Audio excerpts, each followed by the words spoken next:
But this shift is so big. I mean, we're talking about going from a Newtonian physics model of organizations and how we treat one another to a quantum physics model in all of our structures, all of our institutions, families, churches, schools, justice, social service, are all structured in the Newtonian physics model. Those structures have a life of their own that keeps reasserting itself. So and it's probably a critical mass question partly. I don't think that, it is just not a simple issue of a new way of doing work.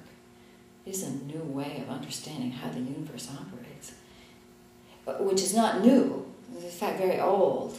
And in fact, many individuals actually live that way.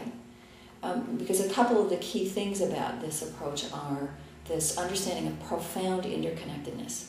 We are so profoundly interconnected, not only human beings, but every piece of the universe, that there is no such thing as dropping out, kicking out, or getting rid of anything.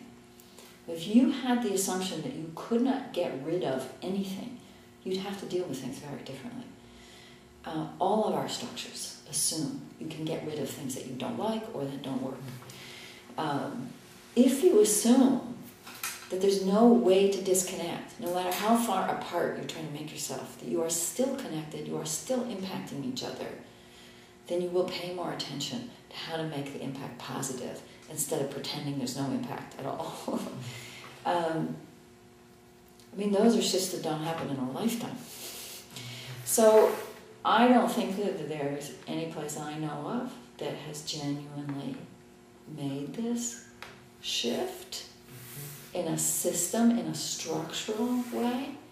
We have people within those systems that manage to negotiate, operating in a different paradigm while they live in the old one.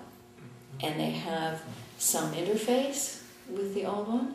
It's the really uncomfortable stuff, and it's where people get angry at each other.